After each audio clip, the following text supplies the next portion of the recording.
nous allons passer à l'ordre du jour de la séance de ce jour.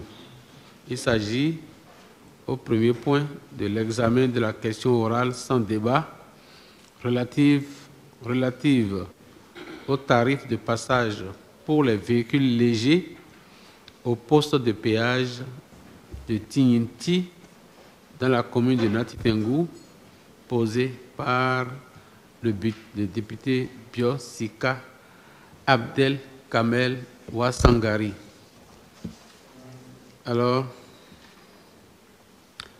je voudrais inviter le député Bio Sika Abdel Kamel Ouassangari, auteur de la question, à prendre la parole pour la présenter.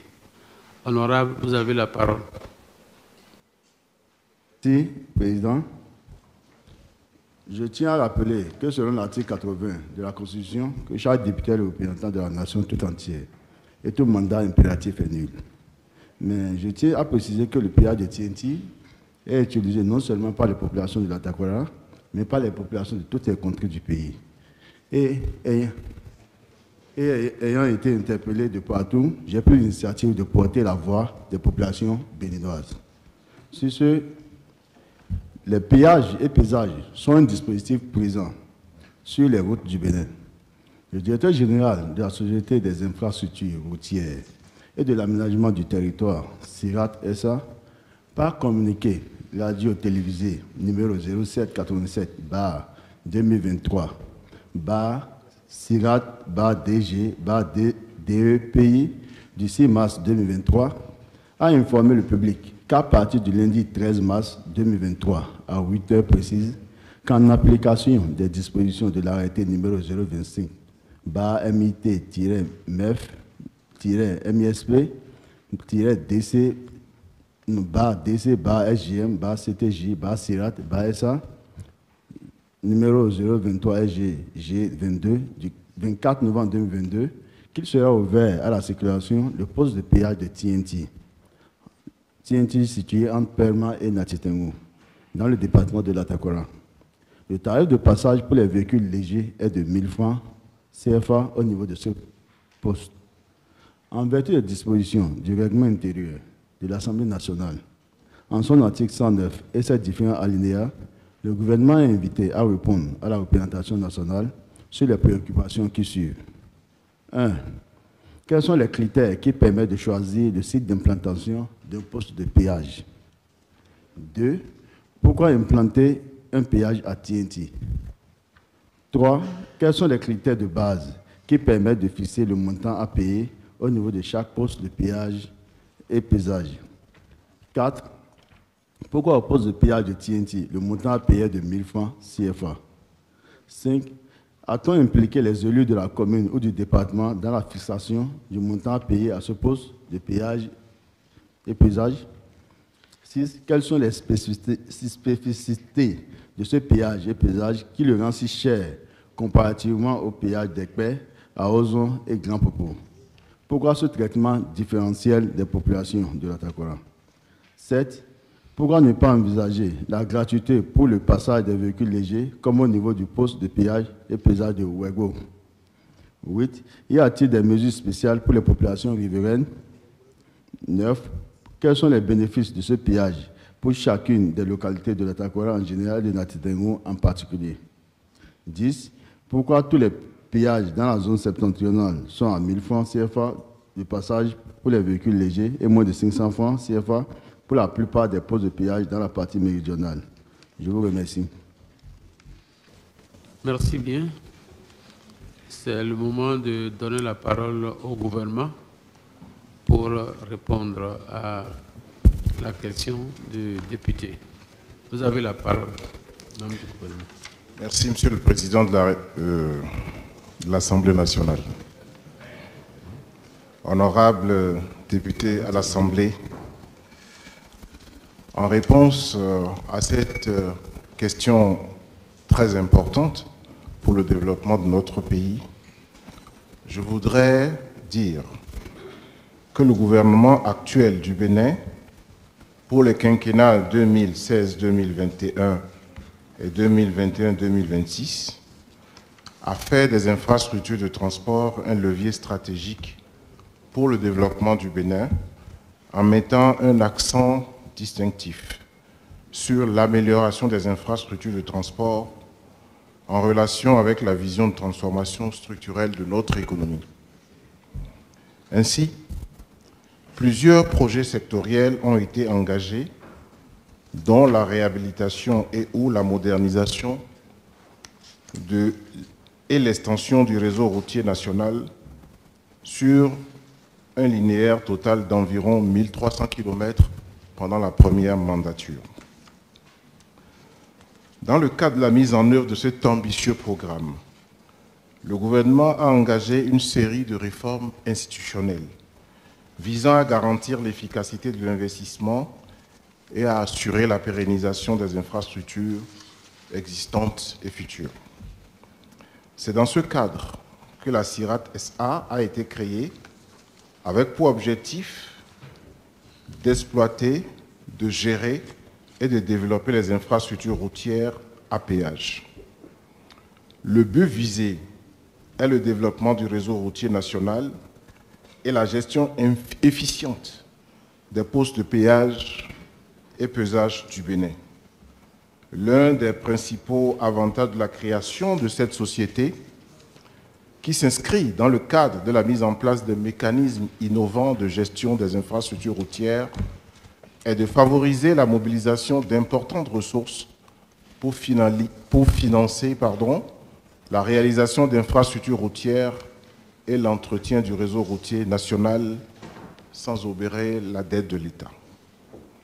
Pour atteindre ces objectifs, la CIRAT SA a donc inscrit au titre de son budget plusieurs projets, dont celui de la généralisation des postes de péage et de pesage sur l'ensemble du réseau bitumeux pour permettre l'optimisation et l'efficience du système de péage et de pesage par l'élaboration d'un schéma d'implantation de ces postes sur toute l'étendue du territoire national. À l'analyse de l'évolution de l'état du réseau routier, on note une nette amélioration du niveau de service en raison des efforts fournis pour la mise en place des projets de réhabilitation et de modernisation. La gestion routière est en amélioration progressive pour la mise en place des programmes, des programmes d'entretien efficients.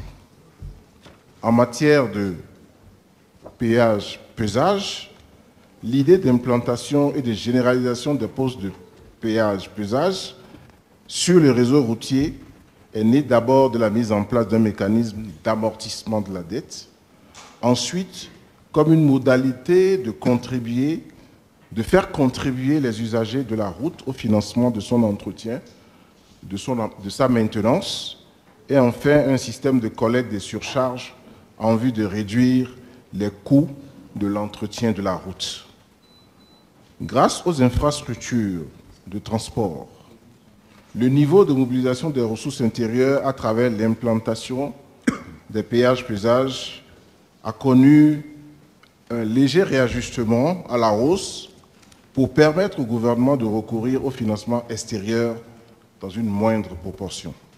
Cependant, il est indispensable de retenir que les recettes des péages permettent de rembourser les emprunts contractés pour la construction des routes, d'assurer les dépenses d'exploitation et de financer le renouvellement des infrastructures. Le gouvernement veille aux intérêts supérieurs de la nation et à la satisfaction des attentes des populations et vise à maintenir le cap pour un développement durable.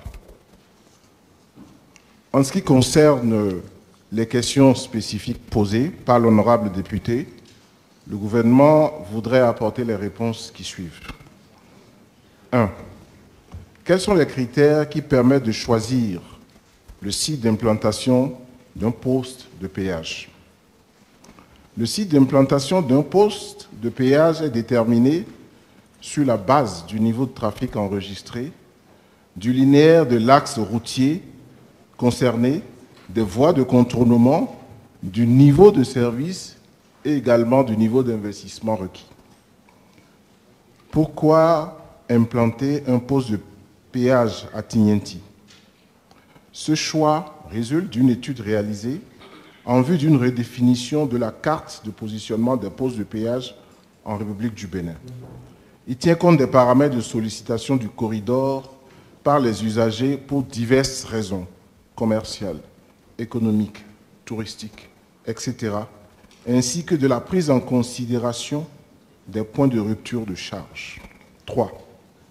Quels sont les critères de base qui permettent de fixer le montant à payer au niveau de chaque poste de péage-pesage? Les critères sont définis comme suit. La distance séparant deux postes de péage, le linéaire de l'axe, le différentiel du coût d'entretien des véhicules par rapport à l'état de service de l'axe routier concerné.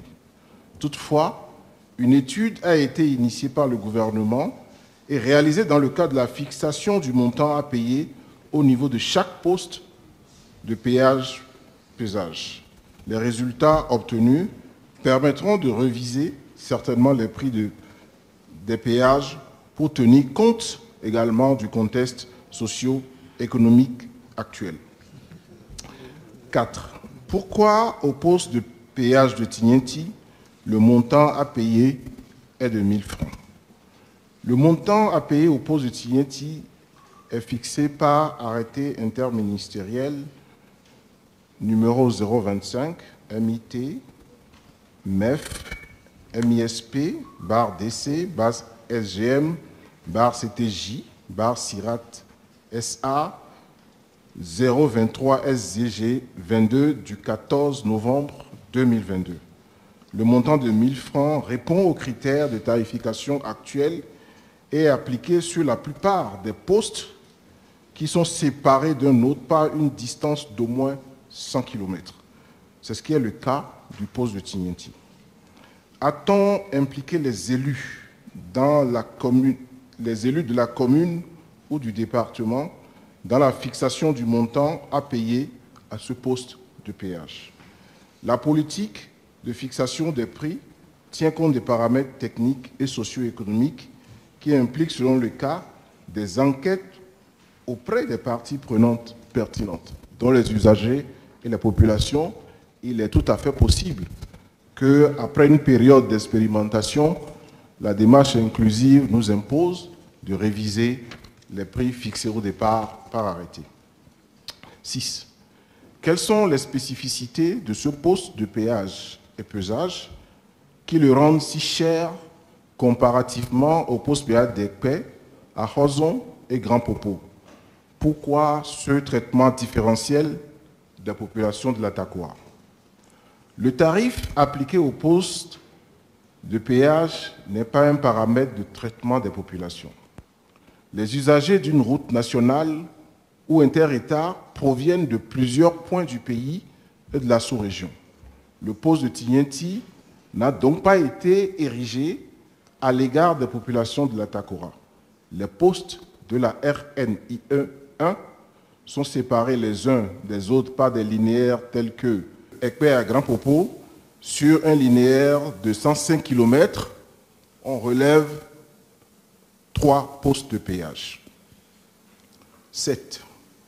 Pourquoi ne pas envisager la gratuité pour le passage de véhicules légers comme au niveau du poste péage et pesage de Wegbo? Il n'y a pas de gratuité pour le passage des véhicules légers au poste de péage et pesage de Wegbo. Le programme de généralisation des postes de péage prévoit la construction d'un poste de péage-pesage à Wegbo dont les infrastructures, lorsqu'elles seront réalisées, permettront également de soumettre les véhicules légers au péage. 8. Y a-t-il des mesures spéciales pour les populations riveraines? Comme je l'ai dit tantôt, ces mesures seront déterminées à l'issue des enquêtes et études d'évaluation qui sont en cours et soumises à la décision du gouvernement. 9. Quels sont les bénéfices de ce péage pour chacune des localités de l'Atakura en général et de Nati Tengu en particulier. L'exploitation d'un poste de péage dans une localité est facteur de création d'emplois indirects par des contrats de prestation qui prévoient des clauses de recours à la main-d'œuvre locale en priorité. Cela crée également des activités qui dynamisent l'économie nationale. Cela participe aussi au financement de l'entretien routier et à la construction de nouvelles routes. 10. Pourquoi tous les péages dans la zone septentrionale sont à 1000 francs CFA au passage pour les véhicules légers et moins de 500 francs pour la plupart des autres? Tous les péages du septentrion ne sont pas à 1000 francs. À titre d'exemple, les postes de péage de Bio et de Liboussou appliquent un tarif de 500 francs pour les véhicules légers. Monsieur le Président, je pense avoir parcouru l'ensemble des questions posées par l'honorable député. Je vous remercie. Merci bien, Monsieur le ministre. Conformément à l'article 109.1 du règlement intérieur, le député auteur de la question est autorisé à reprendre la parole s'il le désire. Vous désirez reprendre la parole? Naturellement, Monsieur le Président.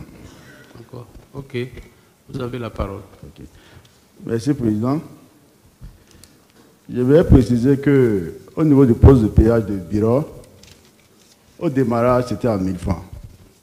Il a fallu que les populations se rebellent et à la veille d'une élection, avant que le prix ne revienne à 500 francs.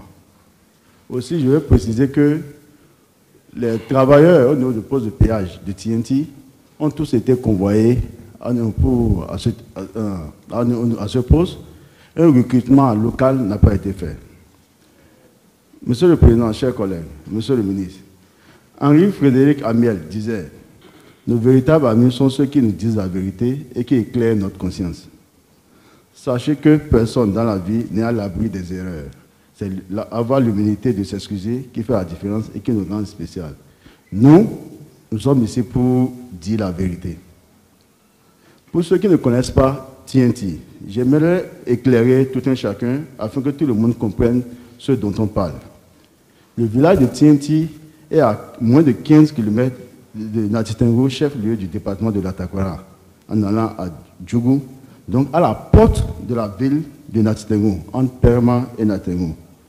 Mettre un poste de péage à TNT, c'est comme mettre un poste de péage au niveau du pont de Ouédonou, c'est-à-dire entre Calavé et Cotonou.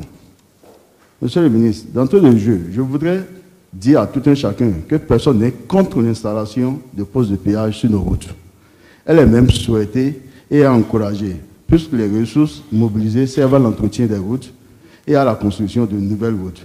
Et qui d'entre nous ici ne veut pas de nouvelles routes? Même si des localités comme Kalale, Niki, Nati Tengu, Kondé, Peunko, Bopa, Dogbo sont oubliés. C'est la manière dont nos péages sont érigés et leur coût de passage illégalement répartis sur toute l'étendue du territoire national qui pose problème. Mais nous avons compris maintenant, avec votre gouvernement, ce que je joue aujourd'hui dans notre pays, une classe riche, très riche que vous représentez, qui cherche à appauvrir davantage la masse laborieuse productrice de richesse. Monsieur le ministre, Georges Braque disait, je cite, « La vérité existe. On n'invente que le mensonge. » Et tout au long de votre intervention, vous ne nous aviez pas dit totalement la vérité. Nous avons compris que le péage de TNT a été rapidement érigé pour mobiliser les ressources afin de permettre au gouvernement de trouver les moyens financiers pour creuser les tranchées sur nos routes de villes et villages, frontaliers producteurs de soja, dans les départements du Koufou, de la Donga, de l'Atakora et autres. Les flottes de péage qui devraient servir pour la réparation des différentes routes servent plutôt à construire des tranchées et endommager les routes. Si notre justice était encore indépendante, une plainte devait être déposée contre votre gouvernement pour destruction de biens publics. Monsieur le ministre, le poste de péage de TNT est la goutte d'eau qui vient de faire déborder le vase et permet aujourd'hui de soulever le problème des péages dans notre pays. Au Bénin, tous les acteurs sont unanimes. Les frais de péage payés sont élevés comparativement aux pays qui nous entourent. Le président de la République lui-même l'a reconnu à l'arrivée de son homologue, le président nigérien Mohamed Bazoum, dernièrement, et a promis envisager leur réduction. Le poste de péage de TNT a été érigé sans associer les populations à la base à travers le Conseil communal de Nati Tengu. Les frais de passage ont été fixés sans impliquer les différentes associations de conducteurs de taxis et camions gros porteurs et sans tenir compte des réalités des populations environnantes. Monsieur le ministre, qu'est-ce qui vous empêche de prendre l'exemple de ce qui se fait mieux ailleurs? Déléguer une équipe pour effectuer un voyage afin de s'inspirer de l'expérience des autres pays engagés dans la modernisation de leurs péages. Le fruit de ces voyages va sûrement vous permettre de comprendre que les usagers dans ces pays payent proportionnellement en fonction de ce qu'ils consomment. Imaginez, de Cotonou à Dassa, 201 km. En aller-retour, l'usager ne paye rien.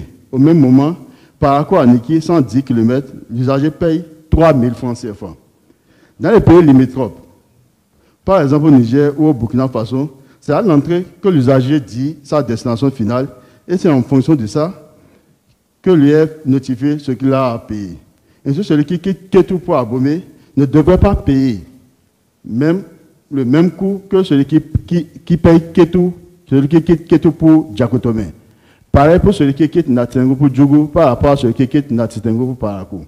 En résumé, lorsque vous prenez le tronçon Cotonou-Nati Tengu, les frais de péage devraient être fixés en fonction de la distance que vous parcourez et ceci devrait être fait partout, comme ça, sur nos axes routiers. Ce que fait votre gouvernement est inhumain.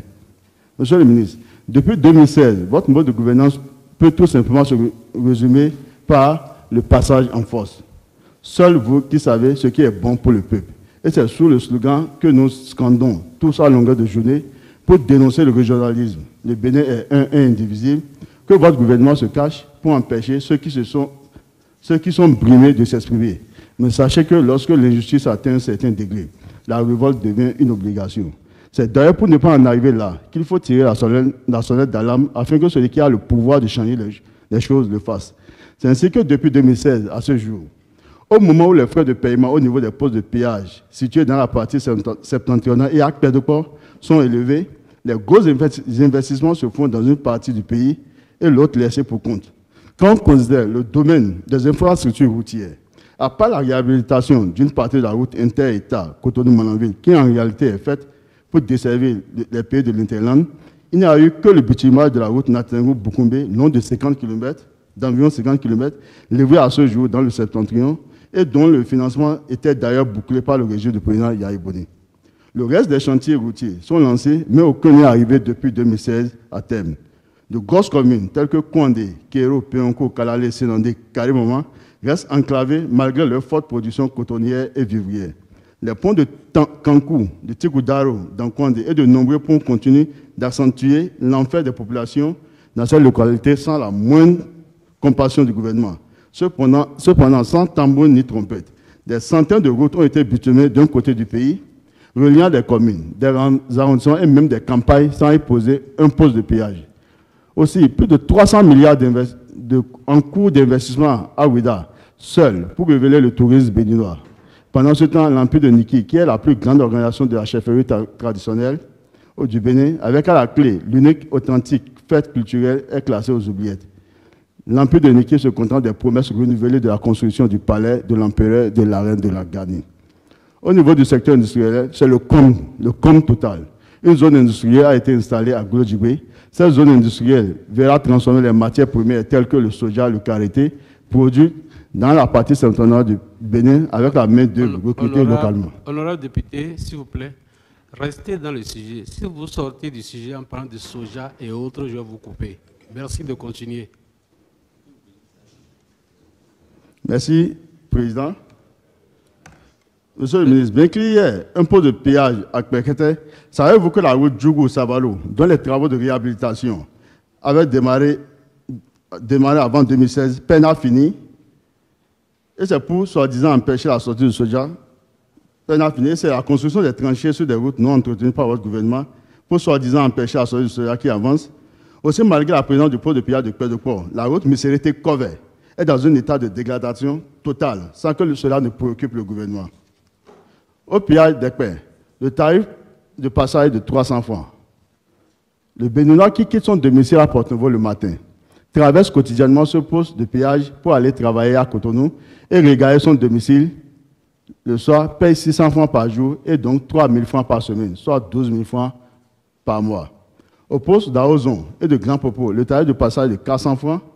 Le Béninois qui traverse tous les jours ce péage pour aller travailler et rentrer chez lui débourse 800 francs par jour, 4 000 francs par semaine, 16 000 par mois.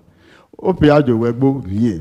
Mais au péage de Savé, Siaro, Pédoport et Tienti, où le tarif de passage est de 1 000 francs, les compatriotes qui traversent quotidiennement ces péages pour aller travailler et rentrer chez eux doivent payer quotidiennement 2 000 francs et par semaine 10 000 francs et 40 000 francs CFA par mois.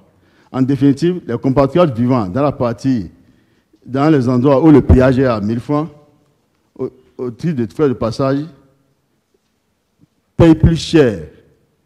J'appelle votre attention sur le fait que le compatriote qui, dans cette région du pays, est payé au SMIC, passé cette année seulement à 52 000 francs, devra mensuellement débourser 40 000 francs CFA juste au titre des tarifs de passage. Ainsi, à la fin de chaque mois, il ne lui restera que 12 000 francs CFA pour boucler sa fin du mois. J'espère que tout le monde constate que le gouvernement prend les décisions arbitraires et iniques sans même se soucier des conditions de vie des populations. Comment fera-t-il face aux charges familiales, aux besoins fondamentaux de sa famille, le logement, la santé, l'éducation, pour ne citer que cela, si le gouvernement dit de la République ne tient pas compte de ces facteurs pour prendre des décisions, quels sont les éléments dont vous tenez compte finalement? Pourquoi travaillez-vous dans votre propre pays comme les colons, pour reprendre une expression chère au feu président Mathieu Kérékou? Savez-vous que l'amélioration des conditions de vie des populations fait partie de vos obligations? Monsieur le ministre, une partie du pays ne peut pas à elle seule contribuer à la mobilisation des ressources d'un pays. La Togara fait partie des départements les plus pauvres et enclavés de notre pays. Presque tous ceux qui travaillent à paiement vivent à Nati Tengou. Je vous remercie. Bon, merci, honorable. Je voudrais demander à l'ensemble de la représentation nationale, qu'en prenant la parole pour parler à une autre institution, qu'elle soit la première institution, la deuxième, la troisième, la quatrième, quelle que soit l'institution, que nous essayons de modérer nos paroles, que nous essayons de modérer nos propos. Imaginez que la première institution, qui est l'exécutif, en vienne ici, à commencer par dire que les députés là sont des menteurs, prennent des décisions arbitraires et iniques. Est-ce que vous serez d'accord qu'on vienne vous traiter comme ça? Je voudrais que vous vous mettiez à la place des autres pour savoir que ce n'est pas parce qu'on est institution de contre-pouvoir qu'on est institution contre le pouvoir. C'est deux choses différentes. Une institution contre le pouvoir, non. Nous sommes une institution de contre-pouvoir. Ce n'est pas la même chose. Cela ne veut pas dire la même chose qu'on est contre le pouvoir. Alors, donc, moi, je me mets à la place, à votre place, et que le gouvernement vienne ici pour dire que le président de l'Assemblée prend des décisions iniques et arbitraires. Vous croyez que je vais accepter que le gouvernement me traite comme ça? En me traitant ainsi, il vous traite aussi comme ça. Vous ne serez pas d'accord non plus. Donc, essayez de modérer vos propos par rapport aux autres institutions qui sont aussi respectables. Que ce soit la Cour constitutionnelle, la Cour des comptes, la Cour suprême, la HAC, le CES, et même nos constitutionnels comme le médiateur, comme les autres, que ce soit le Conseil de l'éducation, l'INF, Institut national de la femme, tout ça, c'est des institutions de l'État créées par la loi Eh bien, il faut qu'on essaie de se mettre à leur place et de savoir que si eux autres, ici, une tête de menteurs, ne seront pas d'accord. Et pour cela, qu'on essaye de voir comment s'adresser à son semblable, à son prochain. C'est en cela que nous serons des hommes respectés, des hommes respectables. Une institution respectée et respectable par l'autre institution qui est l'exécutif. Je voudrais attirer l'attention de chacun de nous pour que prochainement que nous modérions nos propos afin que le jour où une autre institution va nous traiter de la sorte, que nous ne nous rébellions pas. Oui, je pense que le gouvernement veut prendre la parole en attendant.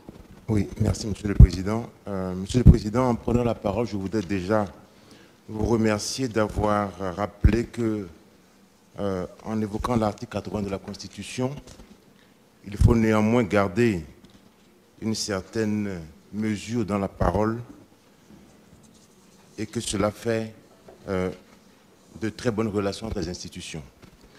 Monsieur le Président, le gouvernement a été saisi d'une question orale sur le thème « La qualité des prestations au CNHU » de Cotonou dans le cadre des réformes du système sanitaire de santé au Bénin, du système sanitaire au Bénin. Monsieur le Président, le ministre de la Santé est en mission à l'heure actuelle et le gouvernement a retenu de différer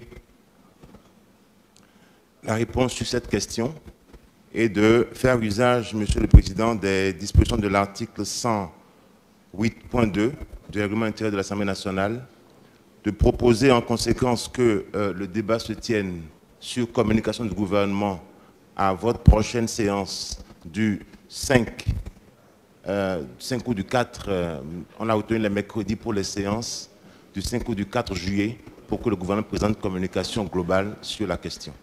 Monsieur le Président, je vous remercie. Merci bien, Monsieur le ministre chargé des relations avec les institutions. C'est votre droit. Le règlement intérieur le prescrit et nous prenons acte de cette proposition que vous nous faites. Ceci étant, l'ordre du jour de cette séance plénière clos, du moins. Sur ce, la séance est suspendue.